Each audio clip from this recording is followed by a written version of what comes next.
ನಮಸ್ಕಾರ ವೀಕ್ಷಕರೇ, ಪ್ರಜಾಪವರ್ ಯೂಟ್ಯೂಬ್ ಚಾನಲ್ಗೆ ನಿಮಗೆಲ್ಲರಿಗೂ ಸುಸ್ವಾಗತ. ರಾಜ್ಯ ಪೊಲೀಸ್ ಇಲಾಖೆಯ ಖಡಕ್ ಅಧಿಕಾರಿ ಅಲೋಕ್ ಕುಮಾರ್ ಅವರ ಹೆಸರಿಗೆ ಕಳಂಕ ತರುವ ಹಿತಶತ್ರುಗಳ ಸಂಚು ಈಗ ಬಯಲಾಗಿದೆ. ಹೌದು, ಪರಪ್ಪನ ಅಗ್ರಹಾರ ಜೈಲಿನ ಒಳಗಿರುವ ಕಿಡಿಗೇಡಿಗಳು ಜೈಲು ಡಿಜಿಯವರ ವಿರುದ್ಧವೇ ವ್ಯವಸ್ಥಿತ ಷಡ್ಯಂತ್ರ ರೂಪಿಸಿರುವ ಆಘಾತಕಾರಿ ವಿಷಯ ಬೆಳಕಿಗೆ ಬಂದಿದೆ. ಸೋಷಿಯಲ್ ಮೀಡಿಯಾದಲ್ಲಿ ವಿಡಿಯೋವೊಂದನ್ನು ಹರಿಬಿಟ್ಟಿರುವ ಈ ಕಿಡಿಗೇಡಿಗಳು ಜೈಲಿನೊಳಗೆ ಮೊಬೈಲ್, ಟಿವಿ ಮತ್ತು ನೆಟ್ಫ್ಲಿಕ್ಸ್ನಂತಹ ಐಷಾರಾಮಿ ಸೌಲಭ್ಯಗಳಿವೆ ಎಂದು ಬಿಂಬಿಸಿದ್ದಾರೆ. ಅಷ್ಟೇ ಅಲ್ಲದೆ ಈ ಎಲ್ಲ ಸೌಲಭ್ಯಗಳನ್ನು ಸ್ವತಃ ಅಲೋಕ್ ಕುಮಾರ್ ಅವರೇ ಒದಗಿಸಿದ್ದಾರೆ ಎಂದು ವಿಡಿಯೋದಲ್ಲಿ ಉಲ್ಲೇಖಿಸುವ ಮೂಲಕ ಅವರ ಘನತೆಗೆ ಧಕ್ಕೆ ತರುವ ಪ್ರಯತ್ನ ಮಾಡಿದ್ದಾರೆ.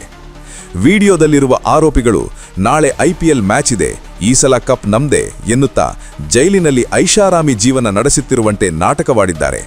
ಆದರೆ ಇದರ ಹಿಂದಿರೋ ಅಸಲಿ ಸತ್ಯವೇ ಬೇರೆ. ನಮಗೆಲ್ಲ ತಿಳಿದಿರುವಂತೆ ಅಲೋಕ್ ಕುಮಾರ್ ಅವರು ಜೈಲು ಡಿಜಿಯಾಗಿ ಅಧಿಕಾರ ವಹಿಸಿಕೊಂಡ ನಂತರ ಜೈಲಿನಲ್ಲಿದ್ದ ಅಕ್ರಮಗಳಿಗೆ ಬ್ರೇಕ್ ಹಾಕಿದ್ದರು. ಗಾಂಜಾ, ಮೊಬೈಲ್ ಸೇರಿದಂತೆ ಕೈದಿಗಳಿಗೆ ಸಿಗುತ್ತಿದ್ದ ರಾಜಾತಿಥ್ಯಕ್ಕೆ ಕತ್ತರಿ ಹಾಕಿದ್ದರು. ಈ ದ್ವೇಷದಿಂದಲೇ ಅವರ ವಿರುದ್ಧ ಈ ಷಡ್ಯಂತ್ರ ರೂಪಿಸಲಾಗಿದೆ ಎಂಬ ಬಲವಾದ ಅನುಮಾನ ವ್ಯಕ್ತವಾಗಿದೆ.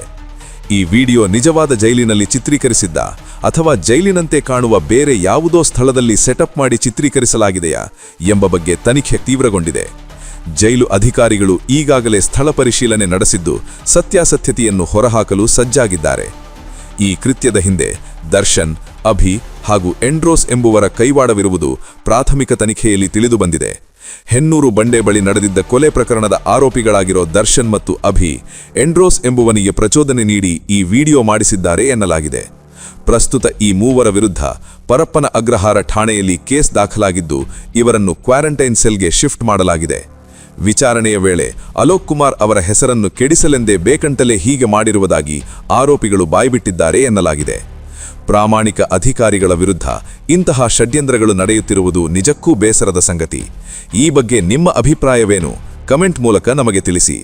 ನಮ್ಮ ಈ ವರದಿ ನಿಮಗೆ ಇಷ್ಟವಾಗಿದ್ದರೆ ಕೂಡಲೇ ಸಬ್ಸ್ಕ್ರೈಬ್ ಮಾಡಿಕೊಳ್ಳಿ ಮತ್ತು ಈ ವಿಡಿಯೋವನ್ನು ಶೇರ್ ಮಾಡಿ.